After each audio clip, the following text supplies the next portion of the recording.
Welcome back, underdogs, misfits, and lunatics, to The Shining, Chapter 21, Night Thoughts. This should be interesting coming from Jack Torrance. Alright, here we go. Let's get this little camera comfy.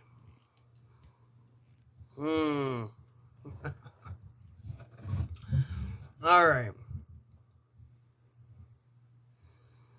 Get my eyes focused. There we go. Night thoughts. It was 10 o'clock. Their quarters were filled with counterfeit sleep. Jack lay on his side facing the wall, eyes open, listening to Wendy's slow and regular breathing. The taste of dissolved aspirin was still on his tongue. Ew. Making it feel rough and slightly numb. Al Shockley had called at quarter of 6. It's supposed to be like 6:15. Oh, it's hard to read some people's writing. Okay. I'm just all about iambic pentameter. And I guess this is different rhythm than I'm used to. Okay, the taste of dissolved aspirin was still on his tongue, making it feel rough and slightly numb. Al Shockley had called at 6:15, 8:15, back at East. Wendy had been downstairs with Danny, sitting in front of the lobby fireplace and reading. Person to person, the operator said, "For Mr. Jack Torrance."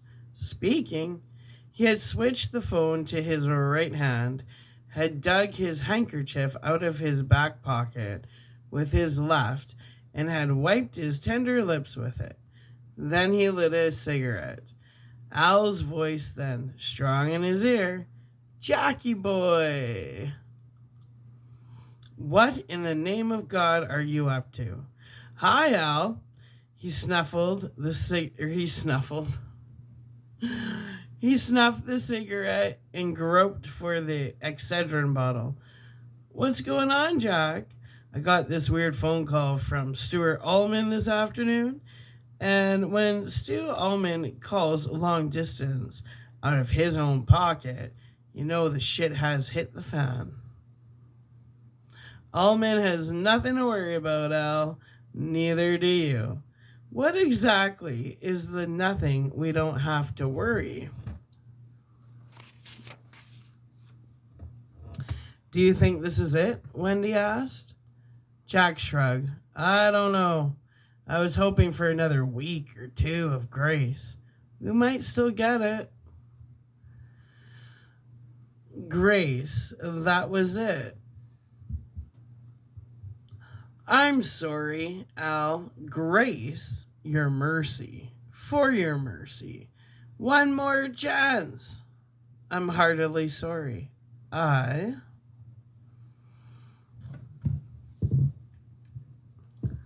How many times over how many years had he, a grown man, asked for the mercy of another chance?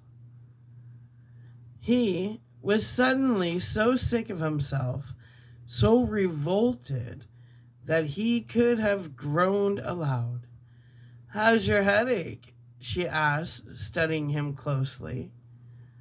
He put an arm around her and hugged her tight. "Better. Come on, you two. Let's go home while we still can."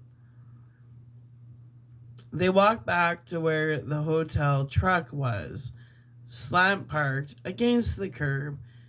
What the fuck? Did I already read that one? I did. Stephen fucking King.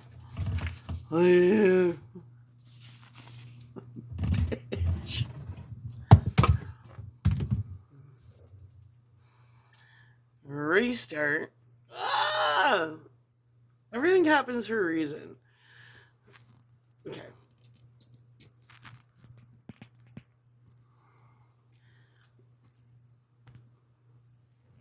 Okay. I don't believe in coincidences. Everything happens for a reason. This is the second time this has happened where I'm like, read it, I get turn the page over and reread it and fuck myself right up. So there's a reason for it. This isn't just for no reason, right? So that when this happens to me, there's a download. Because it's saying to me, stop and reread that. You missed something. So we're going to reread that because I clearly missed something. And maybe you, the viewers, can catch whatever it is I missed. Because the only time I get that flipped over is when life is trying to divinely intervene and say, hey, you missed something. So I'm going to read and hopefully somebody can pick up on what I missed. That's right. Okay. Here we go again on our own. All right.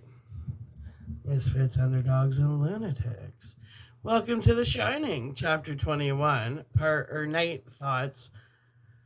Take 2. Okay. Is it the lighting? Like, what the hell? There, hey, that's way better. Yeah. Okay. It was 10 o'clock. 3/4 were filled with counterfeit sleep. Jack lay on his side, facing the wall, eyes open, listening to Wendy's slow and regular breathing. The taste of dissolved aspirin was still on his tongue, making it feel rough and slightly numb. Al Shockley had called at 6:15, 8:15, and back east. Wendy had been downstairs with Danny, sitting in front of the lobby fireplace and reading. Person to person, the operator said. For Mr. Jack Torrance? Speaking. He had switched the phone to his right hand, had dug his handkerchief out of his back pocket with his left, and had wiped his tender lips with it. Then he lit a cigarette. Al's voice then, strong in his ear, Jackie boy! What in the name of God are you up to? Hi, Al. He snuffed the cigarette and groped for the Excedrin bottle. What's going on, Jack? I got this weird phone call from Stuart Allman this afternoon. And when Stu Allman calls long distance out of his own pocket, you know the shit has hit the fan.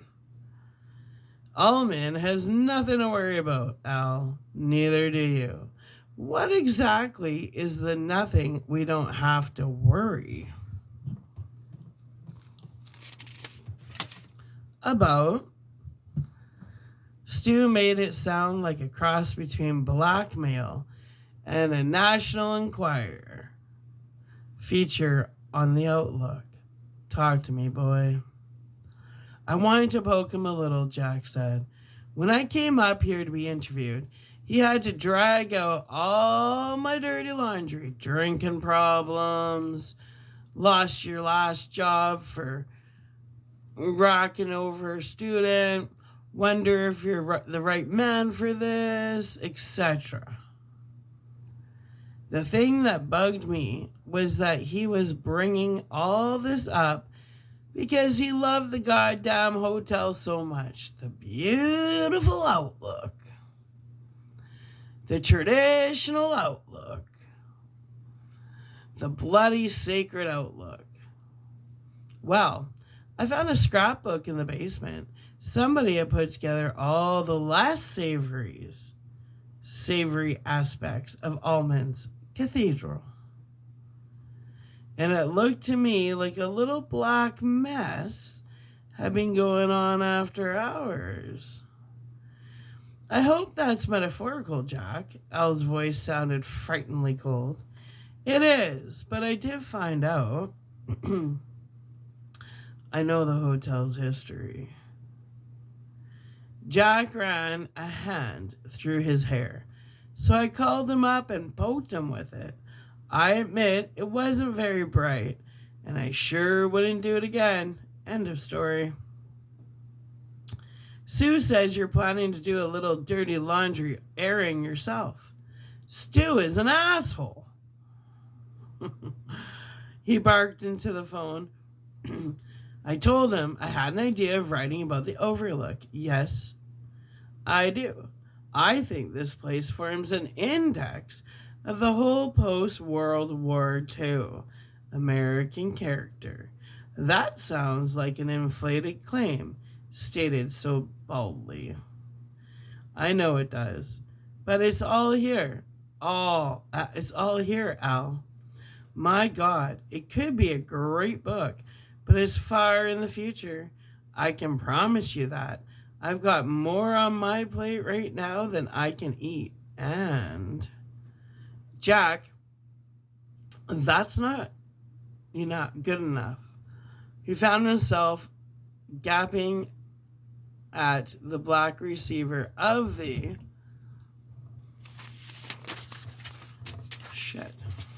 gaping, I think it is, of the phones, unable to believe what he had surely heard. What, Al? Did you say? I said what I said.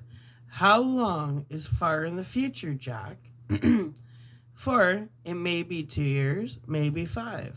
For me, it's 30 or 40, because I expect to be associated with the Overlook for a long time. The thought of you doing some sort of a scum job on my hotel and passing it off as a great piece of American writing, that makes me sick. Jack was speechless. I tried to help you, Jackie boy. We went through the war together. And I thought I owed you some help. You remember the way? Oh, I remember it, he muttered, but the coals of resentment had begun to glow around his heart. First Almond, then Wendy, now Al. What was this? National Let's Pick Jack Torrance's Apart week? He clamped his lips more tightly together, reached for his cigarette, and knocked them off onto the floor. Had he ever liked this cheap prick talking to him from his mahogany-lined den in Vermont? Had he really? Before you hit that Hatfield kid, Al was saying, I had talked the board out of letting you go and even had them swung around to considering tenure. You blew that one for yourself. I got you this hotel thing. A nice quiet place for you to get yourself together, finish your play, and wait it out until Harry Effinger and I could convince the rest of those guys that they made a big mistake. Now it looks like you want to chew my arm off on your way to a bigger killing. Is that the way you say thanks to your friends, Jack? No, he whispered. He didn't dare say more. His head was throbbing with the hot, acid-etched words that wanted to get out. He tried.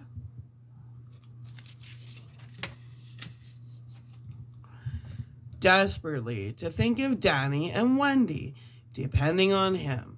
Danny and Wendy sitting peacefully downstairs in front of the fire and working on the first of the second grade reading primers, thinking everything was A-OK. If he lost this job, what then? Off to California in that tired old VW with the disintegrating fuel pump like a family of Dust Bowl Okies. He told himself he would get down on his knees and beg Al before he let that happen. But still, the words struggled to pour out, and the hand holding the hot wires of his rage felt greased. What? Al said sharply. No, he said.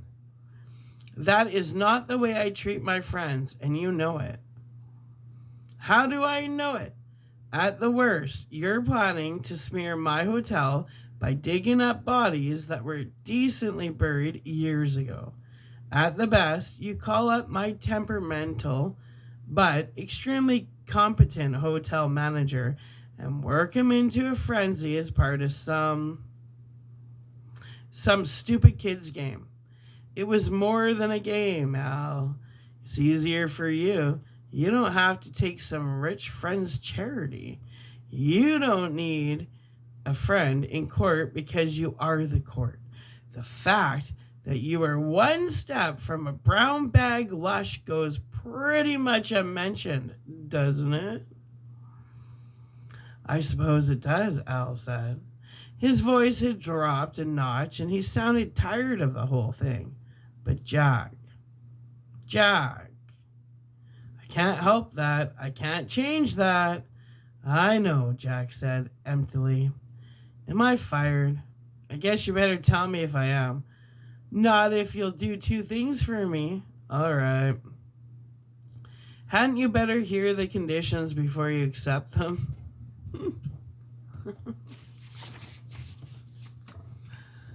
No, give me your deal and I'll take it. There's Wendy and Danny to think about. If you want my balls, I'll send them airmail. Are you sure self-pity is a luxury you can afford, Jack? He had closed his eyes and slid an Excedrin between his dry lips. At this point, I feel it's the only one I can afford. Fire away. No pun intended. Al was silent for a moment. Then he said, First, no more calls to Allman. Not even if the place burns down. If that happens, call the maintenance man. That guy who swears all the time. You know who I am. Watson? Yes. Okay, done. Second, you promise me, Jack? Word of honor? No book about a famous Colorado mountain hotel with a history. Not a moment. His rage was so great that he literally could not speak. The blood beat loudly in his ears. It was like getting a call from some 20th century Medici prince. No portraits of my family with their warts showing, please. Or back to the rabble you'll go. I subsidize no pictures but pretty ones. When you paint the daughter of my good friend and business partner, please omit birthmark or back to the rebel you'll go. Of course we're friends. We are both civilized men, aren't we? We've shared bed and board and bottle. We'll always be friends, and the dog collar I have on you will always be ignored by mutual consent, and I'll take good and benevolent care of you. All I ask in return is your soul. Small item. We can even ignore the fact that you've handed it over the way we ignore the dog collar. Remember, my talented friend, there are Michelangelos begging everywhere in the streets of Rome. Jack, you there?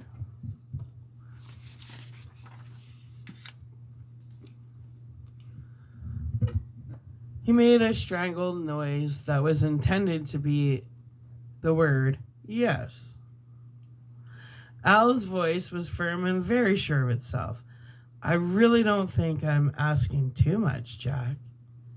And there will be other books. You just can't expect me to subsidize you while you... All right, agreed. I don't want you to think I'm trying to control your artistic life, Jack. You know me better than that. It's just that, Al, what? Is Derwent still involved with the Overlook somehow? I don't see how that can possibly be any concern of yours, Jack. No, he said distantly. I suppose it isn't. Listen, Al, I think I hear Wendy calling me for something. I'll get back to you. Sure thing, Jackie boy. We'll have a good talk. How are things, Dry? You've got your pound of flesh, blood, and all. Now, can't you leave me alone? That's his thoughts. It's in brackets. As a bone, here too, I'm actually beginning to enjoy sobriety. If I'll get back, Al. Wendy. Sure, okay. And so he had hung up, and that was when the cramps had come, biting him like lightning bolts, making him curl up in front of the telephone like a penitent, hands over his belly, head throbbing like a monstrous bladder. The moving wasp, having stung, moves on. It had passed a little when Wendy came upstairs and asked him who had been on the phone.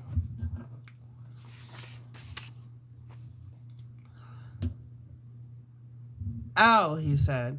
He called to ask how things were going. I said they were fine.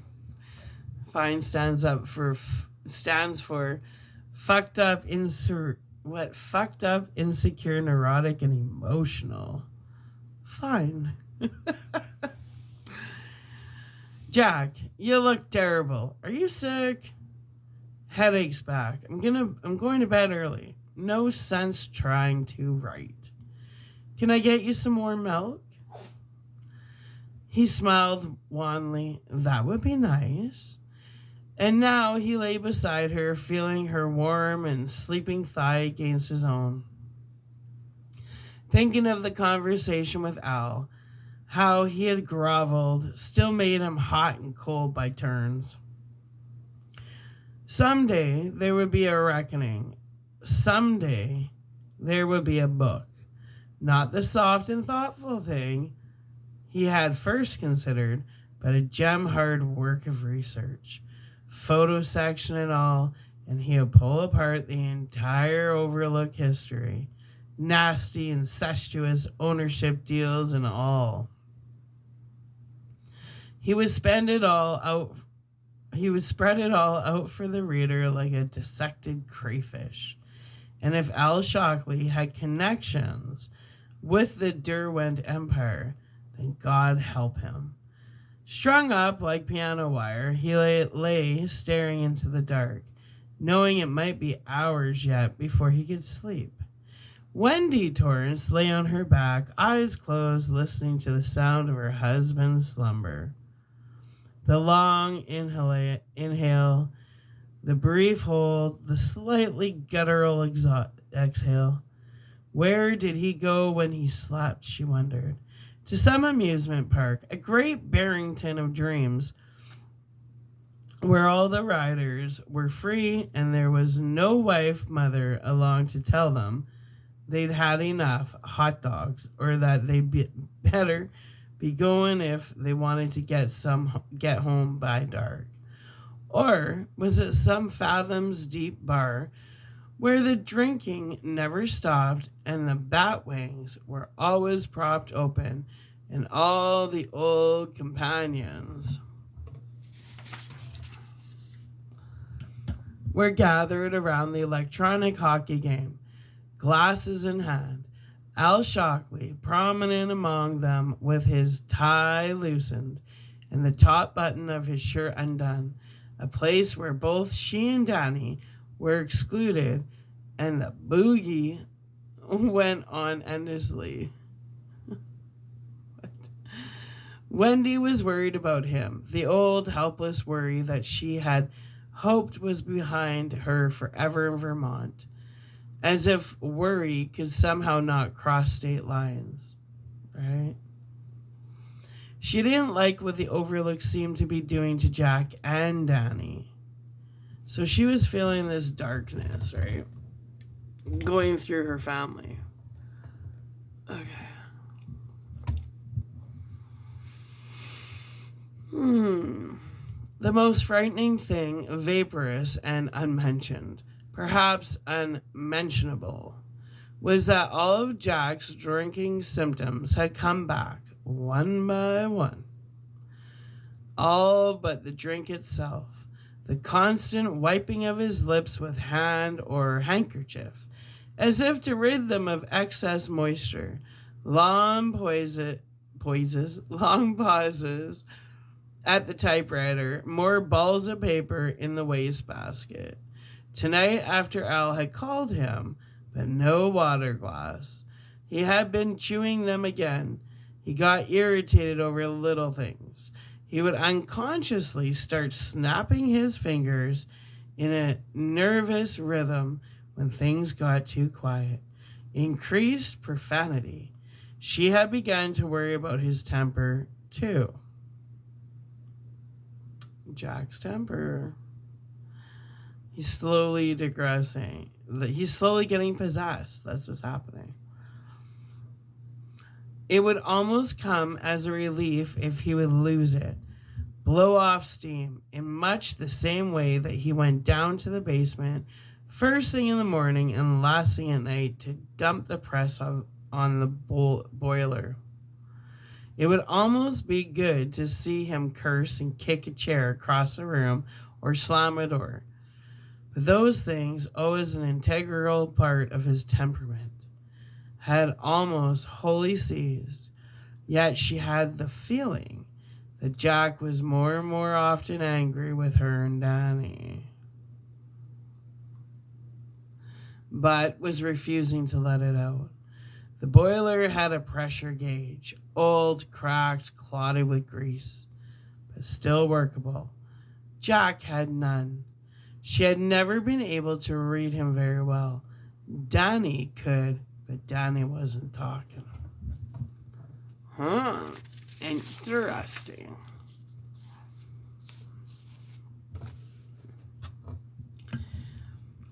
And the call from Al. At about the same time it had come, Danny had lost all interest in the story they had been reading.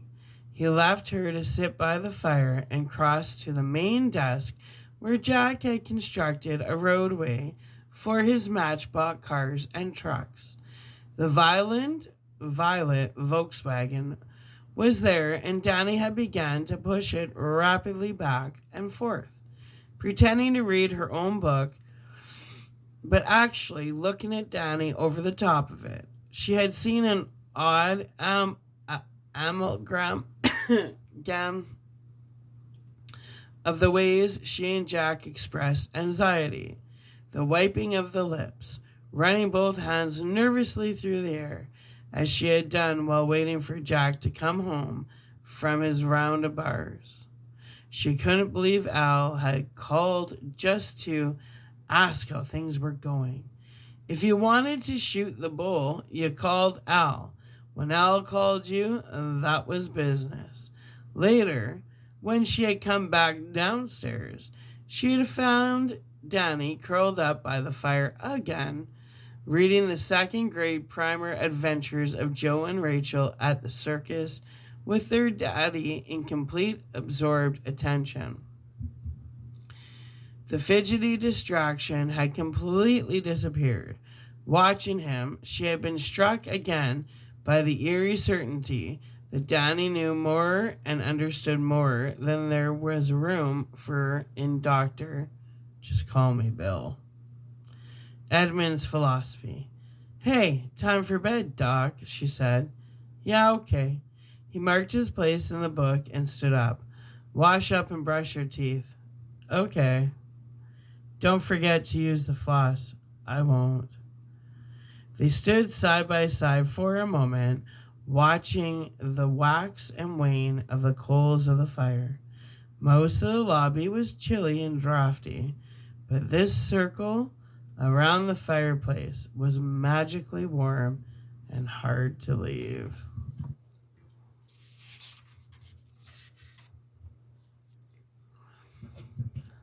It was Uncle Al on the phone, she said casually.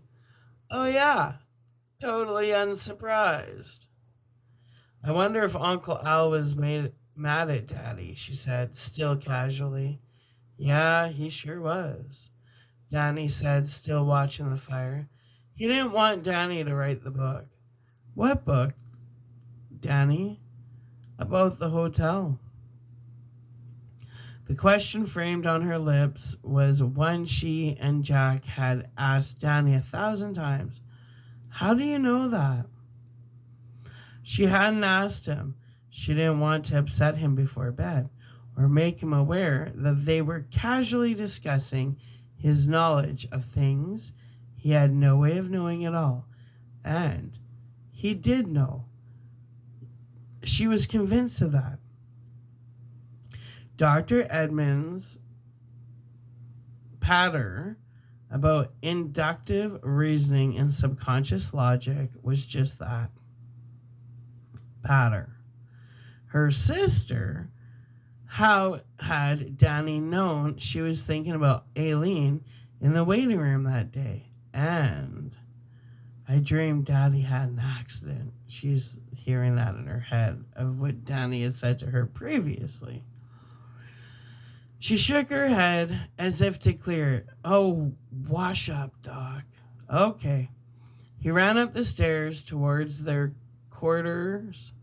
Frowning, she had gone into the kitchen to warm Jack's milk in a saucepan. And now, lying wakeful in her bed,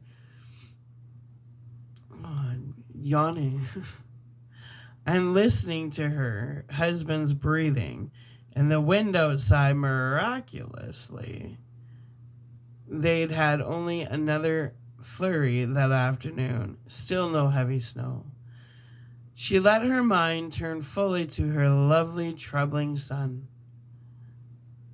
Born with a cowl over his face, a simple tissue of membrane that doctors saw perhaps once in every 700 births, a tissue that the old wives' tales said betokened the second sight. She decided that it was time to talk to Danny about the Overlook, and high time she tried to get Danny to talk to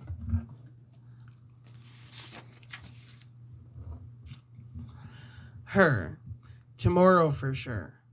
The two of them would be going down to the Sidewinder Public Library to see if they could get him some second grade level books on an extended loan through the winter, and she would talk to him. And frankly, with that thought, she felt a little easier and at last began to drift towards sleep. Danny lay awake in his bedroom, eyes open, left arm encircling his aged and slightly worse for wear. Pooh had lost one shoe button, and was oozing stuffing from half a dozen spring seams. His stuffy, right? Listening to his parents sleep in their bedroom, he felt as if he were standing unwillingly guard over them. The nights were the worst of all. He hated the nights and the constant howl of the wind around the west side of the hotel. His glider floated overhead from a string. On his bureau, the VW model, brought up from the roadway set downstairs, glowed dimly fluorescent purple. His books were in the bookcase, his coloring books on the desk, a place for everything and everything in its place. Mommy said, then you know where it is when you want it.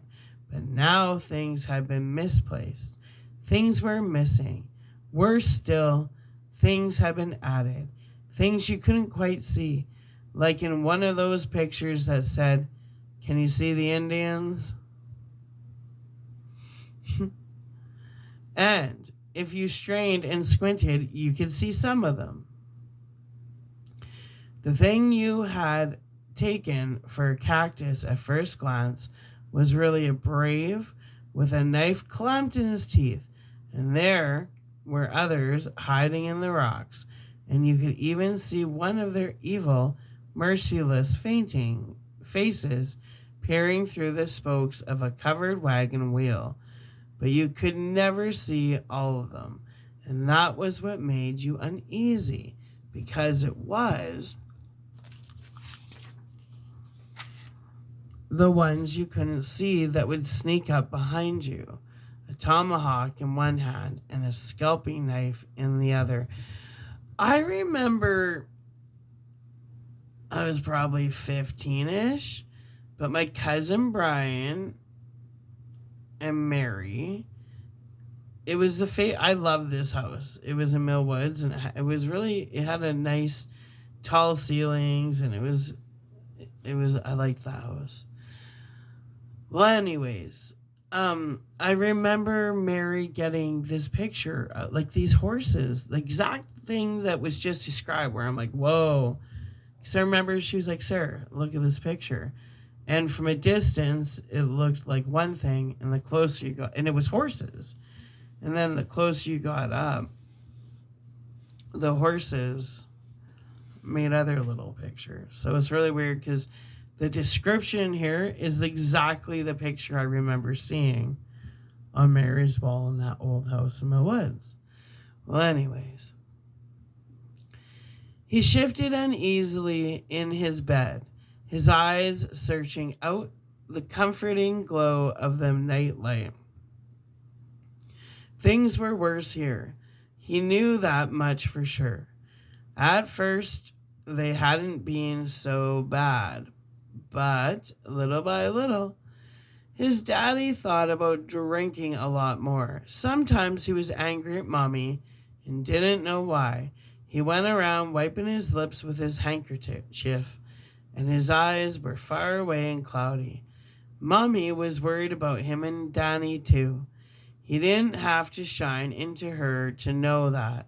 It had been in the anxious way she had questioned him on the day the fire hose had seemed to turn into a snake. Mr. Halloran said he thought all mothers could shine a little bit, and she had known on that day that something had happened, but not what. He had almost told her, but a couple of things had held him back. He knew that the doctor and Sidewinder had dismissed Tony, and the things that Tony showed him as perfectly, well, almost normal. His mother might not have believed him if he told her about the horror about the hose. Worse, she might believe him in the wrong way, might think he was losing his marbles. He was understood a little about losing your marbles, not as much as he did about getting a baby, which his mommy had explained to him the year before at some length, but not enough. Once at nursery school, his friend Scott had pointed out a boy named Robin Stenger, who was moping around the swings with a face almost long enough to step on. Robin's father taught arithmetic at Daddy's school, and Scott's daddy taught history there. Most of the kids at the nursery school were associated either with Stovington Prep or with the small IBM plant just outside of town. The prep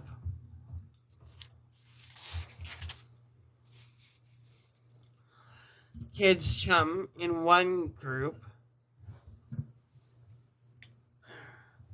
the IBM kids in another. There were cross friendships, of course, but it was naturally enough for the kids whose fathers knew each other to more or less stick together. When there was an adult scandal in one group, it almost always filtered down to the children in some wildly muted form or another, but it rarely jumped to the other group. He and Scotty were sitting in the play rocket ship when Scotty jerked his thumb at Robin and said, "You know that kid." "Yeah," Danny said. Scott leaned forward. "His dad lost his marbles last night. They took him away." "Yeah." just for losing some marbles? Scotty looked disgusted. He went crazy. You know? Scott crossed his eyes, flopped out his tongue, and twirled his index finger in large elliptical orbits around his ears. They took him to the bug house. Wow, Danny said. When will they let him come back? Never, never, never, Scotty said darkly. In the course of that day and the next, Danny heard that Mr. Stenger had tried to kill everybody in his family, including Robin, with his World War II souvenir pistol. B. Mr. Stenger ripped the house to pieces when he was stinko. C. Mr. Stenger had been discovered eating a bowl of dead bugs and grass like they were cereal and milk and crying while he did it. D. Mr. Stenger had tried to strangle his wife with a stocking when the Red Sox lost a big ball game.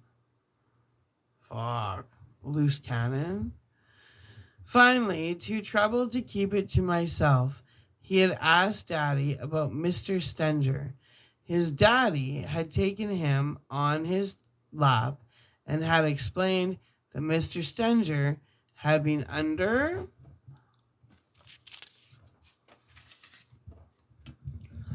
a great deal of strain, some of it about his family, and some about his job, and some of it about things that nobody but doctors could understand. He had been having crying fits, and 3 nights ago he had gotten crying and couldn't stop it, and had broken a lot of things in the Stenger home. It wasn't losing your marbles, Daddy said. It was having a breakdown, and Mr. Stenger wasn't in a bug house, but in a sanitarium. But despite Daddy's careful explanations, Danny was scared. There didn't seem to be any difference at all between losing your marbles and having a breakdown. And whether you called it a bug house or a sanitarium, there were still bars on the windows and they wouldn't let you go out if you wanted to go. And his father, quite innocently, had confirmed another of Scotty's phrases, unchanged. One that filled Danny with a vague and unformed dread. In the place where Mr. Stenger now lived, there were the men in the white coats. They came to get you in a truck with no windows, a truck that was gravestone gray. It rolled up to the curb in front of your house, and the men in the white coats got out and took you away from your family and made you live in a room with soft walls. And if you wanted to write home, you had to do it with Crayolas. When will they let him come back? Danny asked his father. Just as soon as he's better, Doc. But when will that be? Danny had persisted. Dan, Jack said, no one knows. And that was the worst of all. It was another way of saying never, never, never. A month later, Robin's mother took him out of nursery school and they moved away from Stovington without Stenger. That had been over a year ago, after Daddy stopped taking the bad stuff, that's booze, and before he had lost his job. Danny still,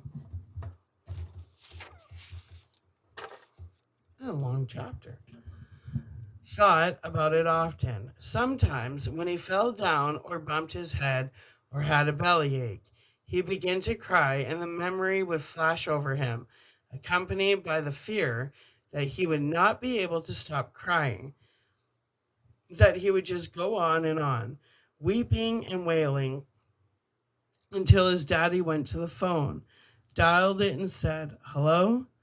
This is Jack Torrance at 149 Mapeline Way. My son here can't stop crying. Please send the men in the white coats to take him to the sanitarium. That's right. He's lost his marbles. Thank you. And the gray truck with no windows would come rolling up to his door. They would load him in, still weeping hysterically, and take him away. When would he see his mommy and daddy again? No one knows. It was this fear that had kept him silent. A year older, he was quite sure that his daddy and mommy wouldn't let him be taken away for thinking a fire hose was a snake. His rational mind was sure of that. But still, when he thought of telling them, that old memory rose up like a stone, filling his mouth and blocking words. It was like Tony. Tony had always seemed perfectly natural until the bad dreams, of course. And his parents had always seemed to accept Tony as a more or less natural phenomenon. Things like Tony came from being bright, which they both assumed he was, the same way they assumed they were bright. But a fire hose that turned into a snake, or seeing blood and brains on the walls of the presidential suite when no one else could, those things would not be natural. They had already taken him to see a regular doctor. Was it not reasonable to assume that the men in the white coats might come next? Still, he might have told them, except he was sure, sooner or later, that they would want to take him away from the hotel, and he wanted desperately to get away from the overlook. But he also knew that this was his daddy's last chance, that he was here at the Overlook to do more than take care of the place. He was here to work on his papers, to get over losing his job, to love Mommy, Wendy, and until very recently, it had seemed that all those things were happenings. It was only lately that Daddy had begun to have trouble, since he found those papers. This inhumane place makes human monsters. What did that mean? He had prayed to God, but God hadn't told him. And what would Daddy do if he stopped working here? He had tried to find out from Daddy's mind, and had become more and more convinced that Daddy didn't know. The strongest proof had come earlier this evening when Uncle Al had called his daddy up on the phone and said mean things, and Daddy didn't dare say anything. But because Uncle Al could fire him from this job, just the way that Mr. Cromert, the Stovington headmaster, and the board of directors had fired him from his schooling teaching job. And Daddy was scared to death of that, for him and Mommy as well as himself. So he didn't dare anything. He could only watch helplessly and hope that there really weren't any Indians at all. And if there were, that they would be content to wait for bigger game and let their little 3-wagon train pass unmolested. But he couldn't believe it. No matter how hard he tried, things were worse at the Overlook now. The snow was coming, and when it did, any poor options he had would be abrogated. And after the snow, what? What then? When they were shut in and at the mercy of whatever might have only been toying with them before. Come out here and take your medicine.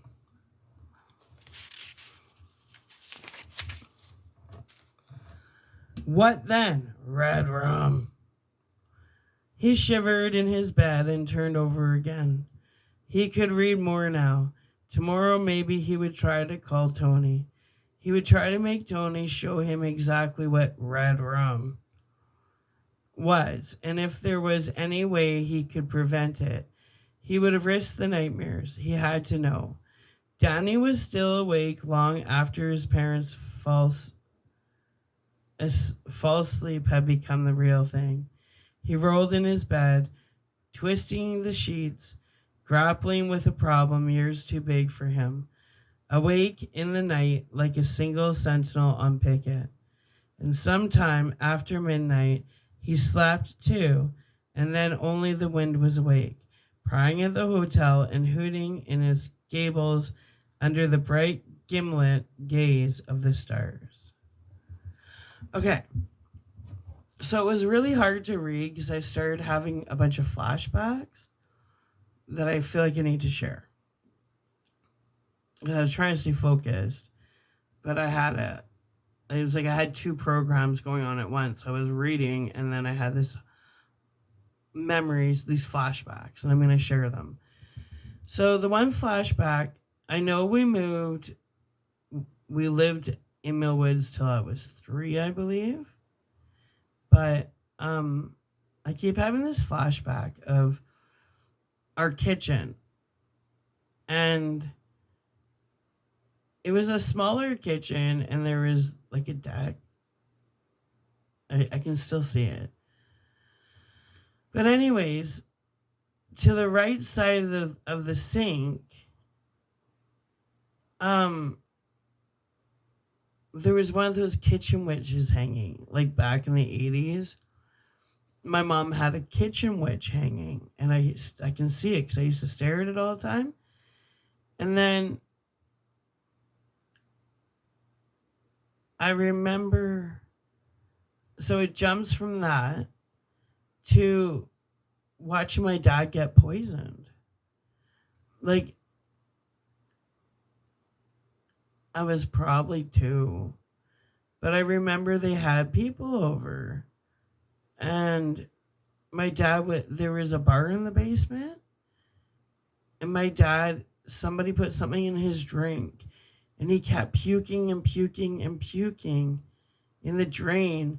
And I remember a bunch of people just standing there laughing at him. And it was like, I thought, I remember now feeling like my dad's going to die. My dad's going to die. So I don't know what that is, but I remember seeing the kitchen witch and then jumping over to my dad's drink getting poisoned in the basement behind the bar. And looking at him, and he was just puking and puking and puking on all fours because there was a little drain, and just everybody pointing and laughing at him. And then that jumps over to, because right beside the bar was the laundry room, and upstairs in the bathroom we had a laundry chute.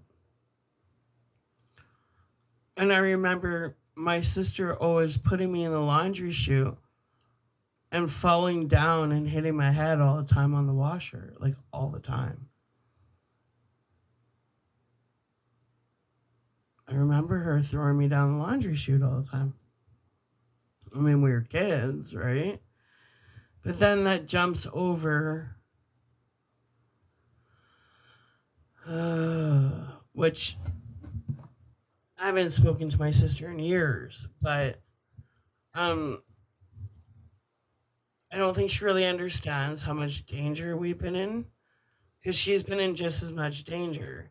And that's why I've been celibate for 5 years, because I started getting these premonitions of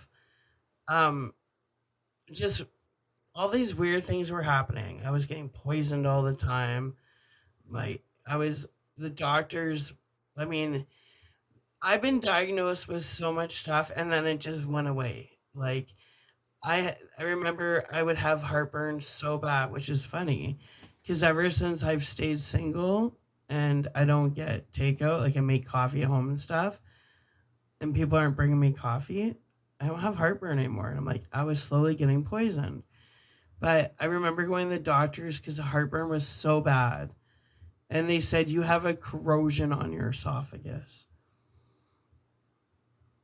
Like, I had heartburn 24/7. And it's been a long time since I've suffered like that from heartburn.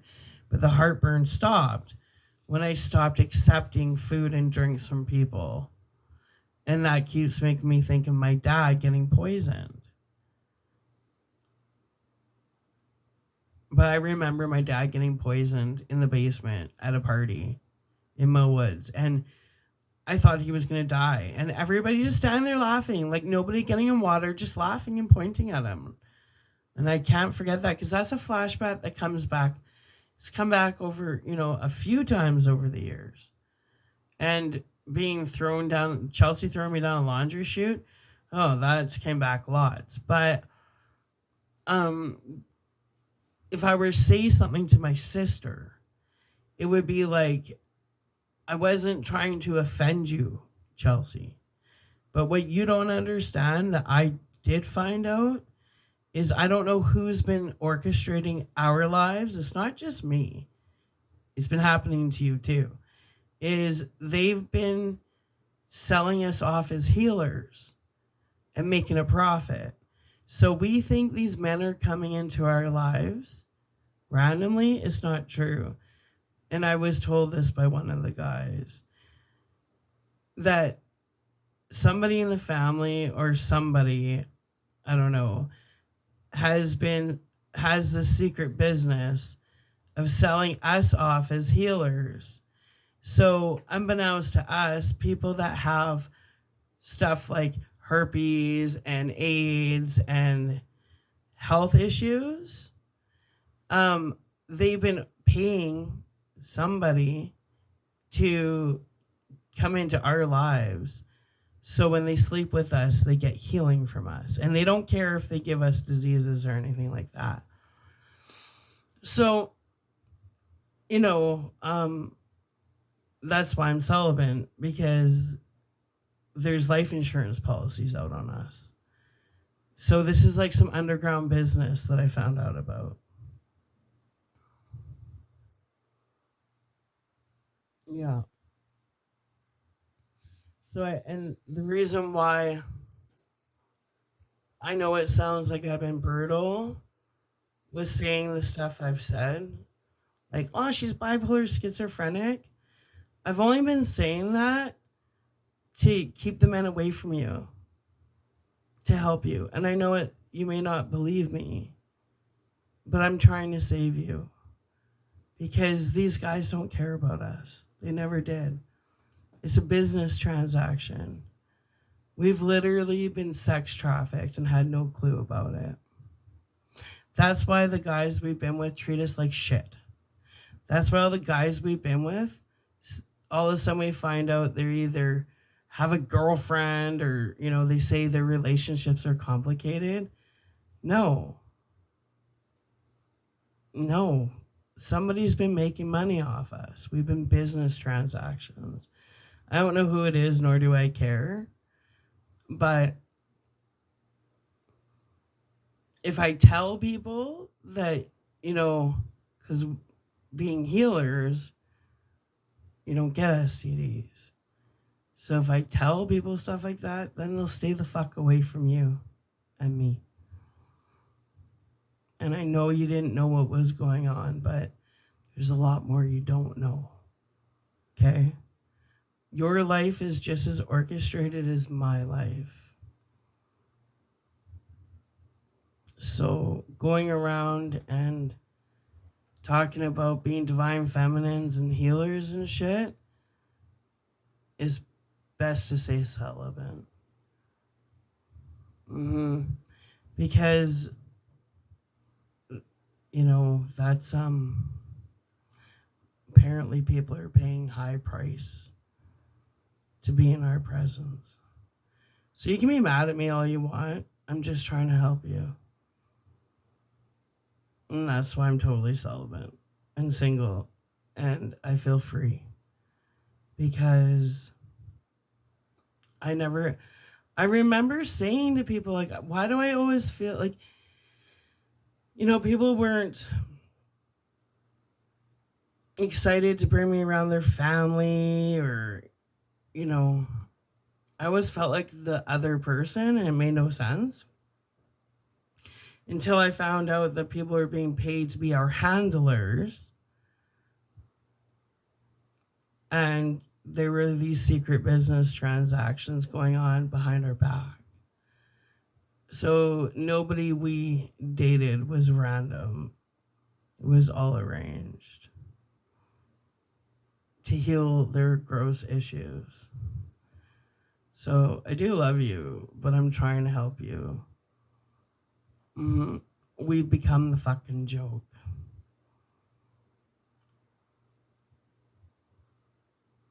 And I think that's why there's been so many hits on my head. Because I'm celibate. So I'm useless, right? So I'm worth more dead than alive. I love you, Chills, but nothing is as it seems. Let me tell you. Anyway. Underdogs, misfits, and little lunatics. I'm gonna upload this. I'm not sure if I'm gonna come back. I'm feeling a little. I just need a break. I might come back. Might not. If I post again, then I did come back. But anyways, the next chapter we're getting into is chapter 22, In the Truck. All right. Love ya. Bye.